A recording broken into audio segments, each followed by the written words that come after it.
Terima kasih masih di Breaking News Kompas TV, Saudara, bersama saya Mario Sarong dan kita masih membahas terkait dengan pembongkaran tiang monorail di kawasan Kuningan, Jakarta. Sambil tadi kita sudah membahas bersama pengamat perkotaan Yayat Supriyatna, tapi sebelum itu kita akan terhubung dengan jurnalis Kompas TV Jona Hamonangan yang berada di lapangan di kawasan Kuningan yang tadi menyaksikan langsung simbolis pembongkaran tiang monorail tersebut. Jona, hingga saat ini tadi sudah secara simbolis kita lihat pembongkaran tersebut. Targetnya sampai kapan, Jona, pembongkaran tersebut dilakukan dan untuk apa nantinya kawasan yang sudah dibongkar itu akan dibangun apa oleh pemerintah Provinsi DKI Jakarta? Ya Mario, untuk target pembangunan ini direncanakan sampai bulan September. Jadi kalau kita lihat sekarang sudah Januari, jadi ini sampai 8 bulan lagi. Jadi pembongkaran tiang Jakarta Monorail ini dikarenakan posisinya berada di tengah-tengah antara jalur lambat dan jalur cepat. Jadi ini akan dibongkar, jadi ini dalam rangka untuk perluasan. Tidak hanya perluasan jalan, tapi juga pelebaran trotoar. Jadi ini sebagai salah satu cara untuk mengurangi kepadatan atau kemacetan khususnya di titik atau mungkin celah antara jalur cepat dan jalur lambat. Jadi ini kurang lebih ada sekitar 109 tiang. Jadi 109 tiang ini di Jalan Rasuna Said, mulai dari samping dari stasiun LRT Setiabudi sampai ke ujung Jalan Rasuna Said atau kurang lebih dekat dari Kedutaan Besar Turki. Jadi kurang lebih panjangnya sekitar 3,65 km. Jadi sepanjang jalur ini nanti akan dilaksanakan pengerjaan khususnya pemotongan dari tiang menggunakan alat las dan nanti juga akan dibongkar atau mungkin celah lahan kosong ini nanti akan dibuka. Jadi ini dalam rangka untuk pelebaran jalan dan juga trotoar. Nah, untuk anggarannya ini kurang lebih sekitar 102 miliar rupiah. Ini memang sangat besar, tapi ini perlu diperjelas bahwa sebenarnya untuk motongnya saja tidak mahal. Motongnya kurang lebih sekitar 250 juta rupiah. Nah, sedangkan untuk anggaran 100 miliar lebih ini dalam rangka untuk pembukaan jalan dan juga mungkin aspal dan juga pelebaran trotoar. Jadi anggarannya yang mahal itu memang lebih atau habis ke fokus ke situ. Mario. Ya, John, kalau misalkan tadi secara simbolis kita sudah melihat pemotongan tersebut, apakah memang langsung dilanjutkan atau mungkin bisa nanti setelah kondisi lalu lintas sudah lebih lengang atau bagaimana?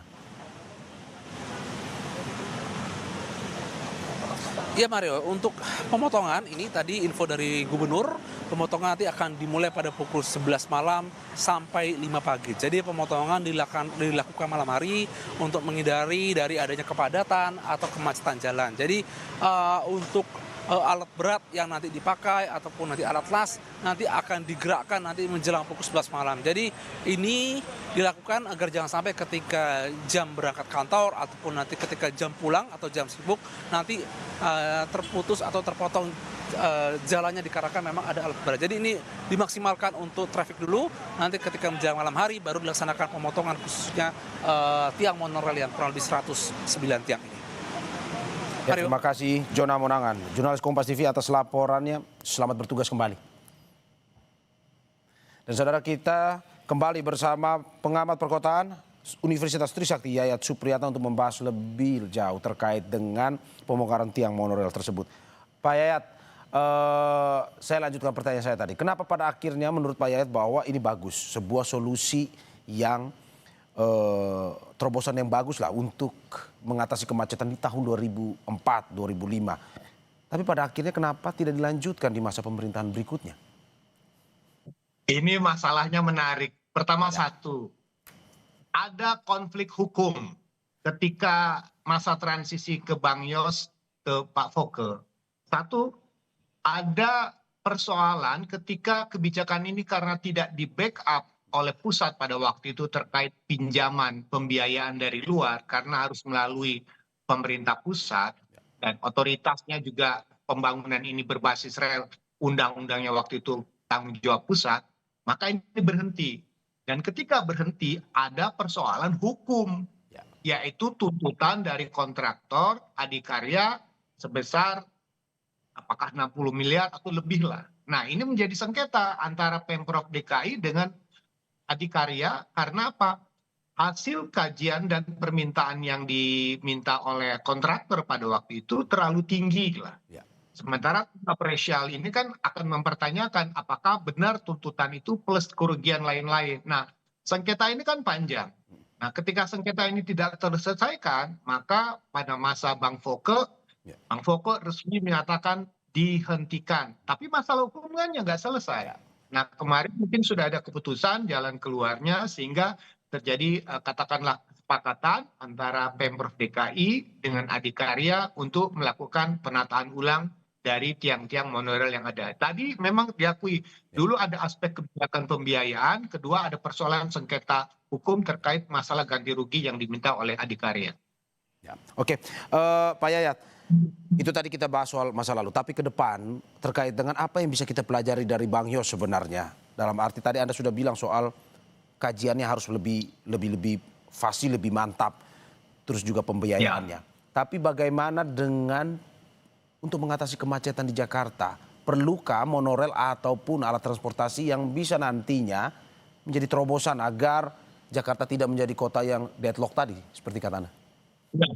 Pertama begini, kita mengapresiasi inisiatif Bang Yos. Dia bertindak karena ada kajian yang menunjukkan rentannya Jakarta di masa depan.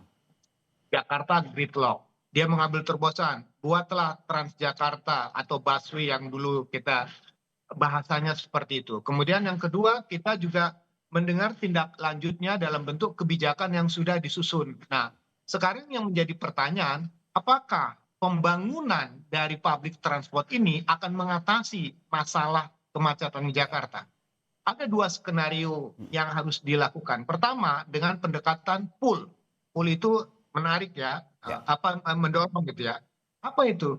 Ternyata hasil kajian yang dilakukan itu menunjukkan kalau kita memperbanyak jaringan angkutan umum, menambah monorail, menambah LRT, menambah Transjakarta dan memperbaiki itu, ternyata minat pemindahan itu rendah. Kecuali dengan pendekatan push. Push ini adalah tekanan. Antara lain apa supaya terjadi perubahan? Misalnya contoh, minat naik angkutan umum itu akan bertambah jika ada pembatasan kendaraan. Misalnya contoh dengan ERP. Jadi jalan-jalan utama Jakarta akan menjadi lancar jika ada tekanan jalan berbayar sebagai cara orang untuk mengajak berpindah. Kedua, dengan parkir tarif yang mahal. Ya kan? Kemudian pembatasan-pembatasan yang lain. Nah, Jakarta sebetulnya untuk mengarah ke sana itu sudah ada misalnya sekarang yaitu ganjil genap, tapi lemahnya satu. Tidak jelas datanya. Kita nggak tahu hari ganjil, hari genap kok sama-sama macet gitu kan. Jadi kita ada faktor tekanan kendaraan juga dari luar Jakarta yang masuk ke Jakarta.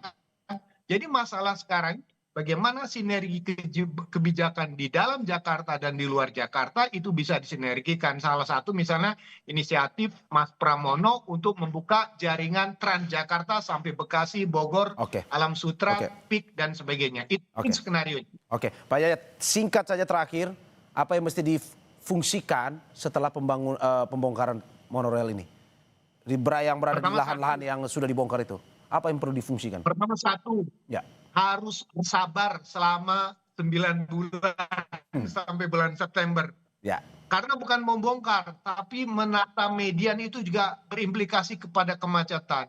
Buat rekayasa lalu lintas. Yang ketiga, semua mengantisipasi kepadatan, salah satunya bisa berpindah dengan menggunakan LRT yang melintas di atas Jalan Rasuna Said sebagai pilihan untuk tidak terjebak pada kemacetan. Oke, terima kasih Yayat Supriyatna, pengamat perkotaan Universitas Trisakti atas apa yang disampaikan. Semoga ini bisa memberikan masukan kepada Pemprov DKI Jakarta bagaimana mengintegrasikan moda transportasi untuk nantinya bisa mengatasi kemacetan yang memberikan manfaat positif bagi masyarakat Jakarta. Sekali lagi terima kasih Pak Yayat, sehat-sehat selalu. Sama-sama, terima kasih. Saudara, Anda bisa menyaksikan informasi terkait dengan pembongkaran tiang monorail di Jakarta di program Kompas TV lainnya. Saya Mario Sarong menutup Breaking News Kompas TV kali ini. Tetap di Kompas TV. Terima kasih, sampai jumpa.